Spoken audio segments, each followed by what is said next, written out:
അപ്പോൾ ഇന്ന് നമ്മൾ കൊല്ലം സ്റ്റൈൽ തീയലാട്ടോ തയ്യാറാക്കാൻ പോകുന്നത്. വീട്ടിൽ തന്നെ തീയൽ ഉണ്ടാക്കുന്നത് എങ്ങനെയാണെന്ന് നമുക്ക് നോക്കാം. അപ്പോൾ നമ്മുടെ വീട്ടിൽ തന്നെ കോവയ്ക്ക് നിപ്പുണ്ട് കേട്ടോ. അപ്പോൾ അതിൽ നിന്ന് നമ്മൾ കുറച്ച് പറിച്ച് തീയൽ ഉണ്ടാക്കാൻ പോവുകയാണ്. ഏകദേശം ഒരു 10-20 നമ്മൾ പറിച്ചെടുത്തിട്ടുണ്ട്. ഇനി ഇത് നമുക്കൊന്ന് അരിഞ്ഞെടുക്കണം. ഇതേപോലെ നീളത്തിൽ രണ്ടായിട്ട് കീറിയതിന് ശേഷം ചെറിയ ചെറിയ പീസുകളായിട്ട് നമുക്ക് മുറിച്ചെടുക്കാം. ഒരുപാട് വലിയ പീസാവരുത്, കുറച്ച് ചെറിയ പീസായിരിക്കണം. ഒരുപാട് വലിയ പീസായിട്ട് മുറിക്കേണ്ട ആവശ്യമില്ല. അതുകൊണ്ട് ഈ ഒരു കനത്തിന് മുറിച്ചാൽ മതി. ഇനി നമ്മൾ 2 സവാള എടുത്തിട്ടുണ്ട്. കോവയ്ക്കയുടെ അതേ അളവിന് തന്നെ നമ്മൾ സവാള എടുത്തിട്ടുണ്ട് കേട്ടോ. ഇതും ഇതേപോലെ നീളത്തിൽ കീറിയ ശേഷം ഇതേപോലെ കുറച്ച് കനത്തിലാട്ടോ അരിയുന്നത്. ഒട്ടും അങ്ങ് കനം കുറയ്ക്കുമല്ല, കുറച്ച് കനം കൂടുതലിട്ട് തന്നെയാണ് നമ്മൾ ഇത് അരിഞ്ഞെടുക്കുന്നത്.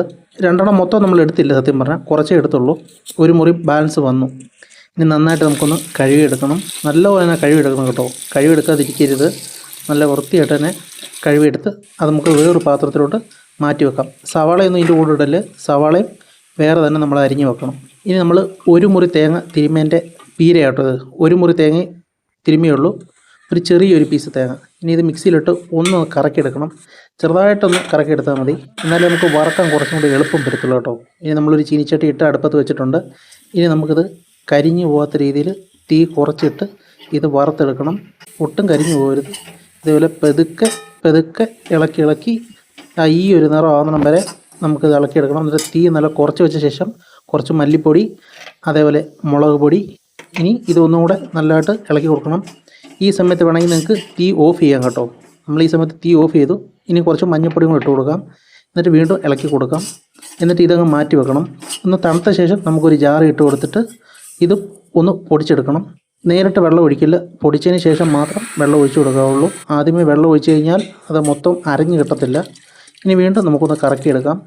ഒരു കുഴമ്പ് പരുവത്തി ഇരിക്കണം കേട്ടോ. ഈ കാണുന്ന രീതിയിൽ ഒരു കുഴമ്പ് പരുവത്തി ഇരിക്കണം. നമ്മൾ വിറകടുപ്പിലാട്ടോ വെക്കുന്നത്. ഗ്യാസ് ഇല്ലാത്തതുകൊണ്ട് നമ്മൾ വിറകടുപ്പിൽ തന്നെയാണ് വെക്കുന്നത്. ഒരു ഇന്ത്യാലയത്തിൻ്റെ ചട്ടിയാട്ടോ വെച്ച് കൊടുക്കുന്നത്. നല്ല കട്ടിയുള്ള ചട്ടിയാണ് വെച്ച് കൊടുക്കാം. ഇനി വെളിച്ചെണ്ണ ഒഴിച്ചു കൊടുക്കാം. ഇനി ചൂടായതിന് ശേഷം നമുക്കിതിലേക്ക് കടുക് ഇട്ട് കൊടുക്കാം. കടുക് നല്ലപോലെ പൊട്ടി വന്നതിന് ശേഷം ഇതിലേക്ക് നമുക്ക് 2 തണ്ട് കറിവേപ്പിലയും കൂടി ഇട്ട് കൊടുക്കാം. ഇനി ഇതിലേക്ക് അരിഞ്ഞ് വെച്ചേക്കുന്ന സവാള ആദ്യം ഇട്ട് കൊടുക്കാം. എന്നിട്ടൊന്ന് ചെറുതായിട്ടൊന്ന് വഴറ്റിയെടുക്കാം. ചെറുതായിട്ടൊന്ന് വഴണ്ട് വരുമ്പോഴത്തേക്ക് നമുക്ക് ഇതിനകത്തേക്ക് ഒരു 2 പച്ചമുളകും കൂടി ഇട്ട് കൊടുക്കാം. മുളക് ആവശ്യത്തിന് ഇട്ട് കൊടുക്കാം, എത്രയാണെന്ന് വെച്ചാൽ. ഇപ്പോൾ ഒന്ന് വഴണ്ട് വന്നിട്ടുണ്ട്. ഇനി നമുക്ക് ഇതിനകത്തേക്ക് കോവയ്ക്കയും കൂടെ ചേർത്ത് കൊടുക്കാം. ഇനി നന്നായിട്ടൊന്ന് മിക്സ് ചെയ്തെടുക്കാം. ഇതും നല്ല രീതിയിൽ തന്നെ വഴറ്റിയെടുക്കണം കേട്ടോ. ഇനി ഇതിലേക്ക് നമുക്ക് കുറച്ച് ഉപ്പും കൂടെ ചേർത്ത് കൊടുക്കാം. അപ്പോൾ വഴറ്റാൻ കുറച്ചും കൂടെ എളുപ്പമായിരിക്കും. ഇനി നമുക്ക് ചെറിയ രീതിയിലിട്ട് നന്നായിട്ടൊന്ന് വഴറ്റിയെടുക്കാം. ഇതും കരിഞ്ഞു പോലെ ഉള്ളി നന്നായിട്ട് വഴണ്ടാൽ മതി. ഇനി നമ്മൾ അരച്ച് വെച്ചേക്കുന്ന ആ തേങ്ങയുടെ അരപ്പും കൂടെ അതിലേക്ക് ഒഴിച്ചു കൊടുക്കാം. ഇനി നന്നായിട്ടൊന്ന് മിക്സ് ചെയ്തെടുക്കാം.